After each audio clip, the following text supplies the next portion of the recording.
If you've ever tipped over a bucket of potatoes and found nothing but a handful of tiny marble-sized spuds, don't blame the bucket.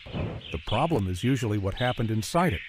I've grown potatoes for more than 50 years, and I've learned that container growing can actually produce an impressive harvest, but only if you get a few things right from the beginning.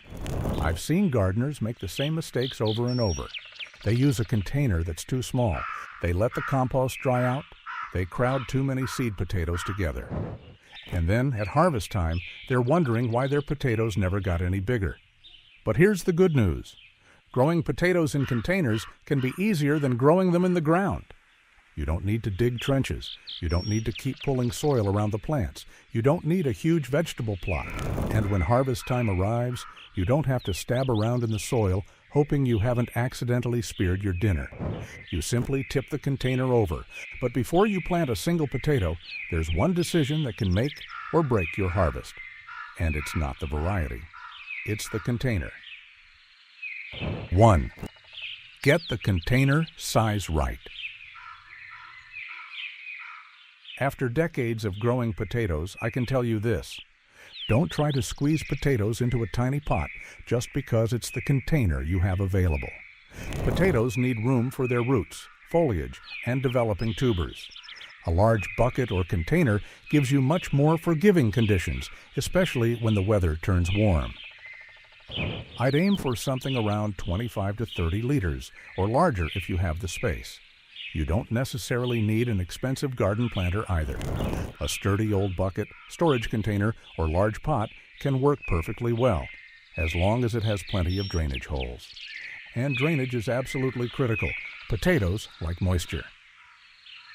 They do not like sitting in stagnant, waterlogged compost. That's how you turn a promising crop into a rotten one. So before anything goes into that container, turn it upside down. If water can't escape easily, fix that problem first. Because here's the first big secret.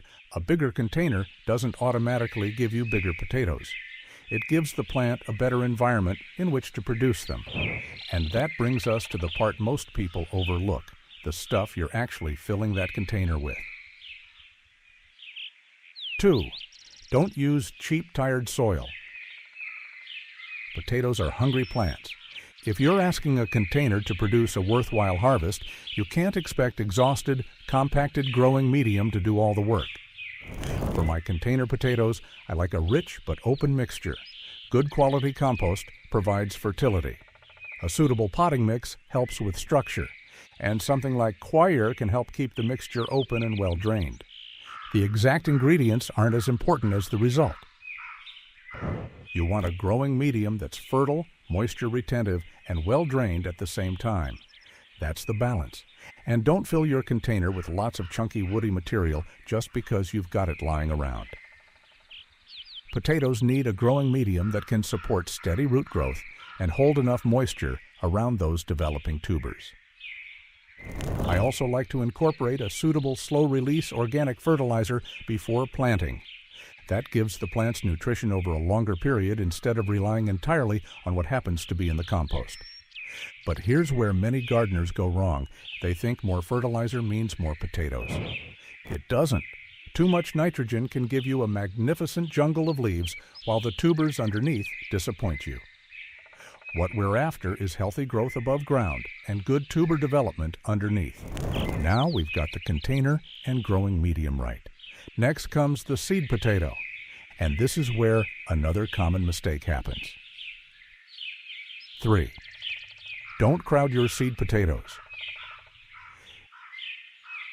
If you have 4 seed potatoes sitting on the kitchen counter, you might be tempted to put all 4 into one bucket.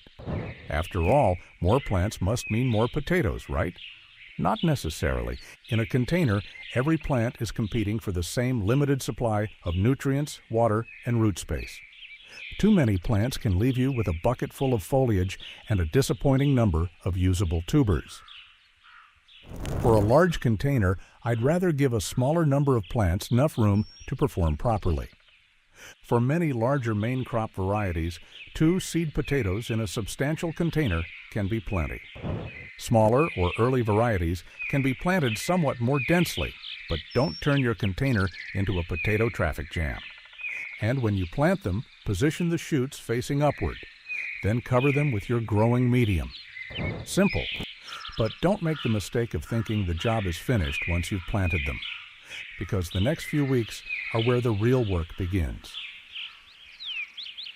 4. Watering is where big harvests are won or lost. If there's one thing I would tell every new container gardener, it's this: never underestimate how quickly a container can dry out. In the ground, plant roots can explore a much larger volume of soil. A container doesn't give them that luxury. On a hot, sunny, or windy day, the growing medium can lose moisture surprisingly quickly. And potatoes need a reasonably consistent supply of water while those tubers are developing. You don't want the container swinging from bone dry to completely soaked. That's stressful for the plant. Instead, check the moisture yourself. Push your finger down into the growing medium. Don't just look at the surface. The top can appear dry while there's still plenty of moisture underneath. Or look damp while the deeper root zone is drying out. When it needs watering, water thoroughly. I like to water deeply enough that moisture reaches the entire container rather than simply wetting the first inch. And if you're growing during a particularly hot summer, check those containers more frequently. Because here's the payoff. Get the moisture right, and you remove one of the biggest reasons container potatoes produce tiny tubers. But there's another simple trick that can make watering easier. 5. Mulch the top. Once your potatoes are growing, don't leave that compost surface completely exposed if you can avoid it. A layer of suitable organic mulch can help reduce evaporation and protect the growing medium from the worst of the sun. It can also help keep the temperature around the roots more stable. That's particularly useful when you're growing potatoes in dark-colored containers that can heat up considerably. Straw, suitable dry organic material, or another appropriate mulch can work. Just don't pile wet material directly against the stems. And remember, mulch isn't a substitute for watering. It's a way of making the water you give your plants last longer. That's an important distinction. Now, there's one potato growing habit you can forget when you're using containers, and it's one of the reasons I like this method so much. 6. Stop worrying about constant earthing up. Traditionally, potatoes are often grown in trenches and gradually earthed up as the stems grow. That technique has its place. But when I'm growing potatoes in containers, I prefer to keep things much simpler. I prepare the container properly at the beginning and let the plants grow. That means no repeatedly dragging soil around the garden, no digging up valuable beds, and no disturbing the surrounding soil every few weeks. It's particularly useful if you've spent years building beautiful, fertile garden soil and don't want to keep digging it up. And there's another advantage. Containers give you control. If there's a late frost, you can move them. If the weather becomes brutally hot, you can move them somewhere with a little protection. If they're getting battered by heavy rain, you can reposition them. You simply can't do that with a potato plant growing in the middle of your vegetable bed. But eventually, your plants will become large and leafy, and that's when you need to start watching for something else. 7. Don't ignore the flowers and foliage. When potato plants begin flowering, it's a sign that the plant is progressing into the next stage of its life. The flowers themselves can actually be quite attractive. But here's where I don't want you getting carried away with unnecessary intervention. Your main job isn't to constantly fuss over the plant. It's to keep conditions stable, adequate water, good nutrition, enough sunlight, and healthy foliage. If the plants become top-heavy and start flopping around, you can support them with a cane or simple framework. But don't turn potato growing into a daily maintenance project. One of the greatest advantages of container potatoes is their simplicity, and eventually you'll notice something wonderful. The foliage begins to change. It starts yellowing. It begins dying back. And that means we're getting close to the part I've always enjoyed most. Harvest. 8. Harvest without digging. This is where container potatoes completely win me over. After spending years digging potatoes from the ground, accidentally slicing a few with a spade, and then discovering another one hiding several inches away, I appreciate the simplicity of containers. When the crop is ready, allow the foliage to die back appropriately. Then put down a tarp, sheet, or old compost bag and tip the entire container over. That's it. Suddenly you've got the whole root ball sitting in front of you. And as you break it apart, the potatoes reveal themselves. It's one of those gardening jobs that never gets old. But don't rush to eat every potato immediately. Early potatoes are best enjoyed relatively fresh. Main crop potatoes are different. If you're growing them for storage, allow the harvested potatoes to dry and cure appropriately, keeping them somewhere cool, dark, and dry. Avoid storing damaged potatoes alongside the good ones. And don't wash them immediately before storage. The goal is to keep the skins dry and intact so the potatoes store better.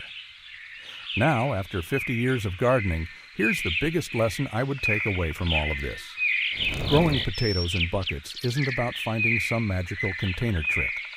It's about controlling the conditions. Give the roots enough space. Give them good growing medium. Don't overcrowd the plants. Feed them sensibly. Keep the moisture consistent. Protect the surface with mulch. And then, most importantly, stop interfering. Let the plant do what it has evolved to do.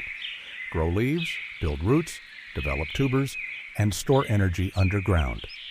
That's why I particularly like container potatoes for gardeners with limited space. You can put them beside a shed, along the edge of a vegetable garden, on a suitable patio, or wherever you've got a sunny position and enough room for a decent-sized container. And when that crop is finished, the container doesn't have to sit empty.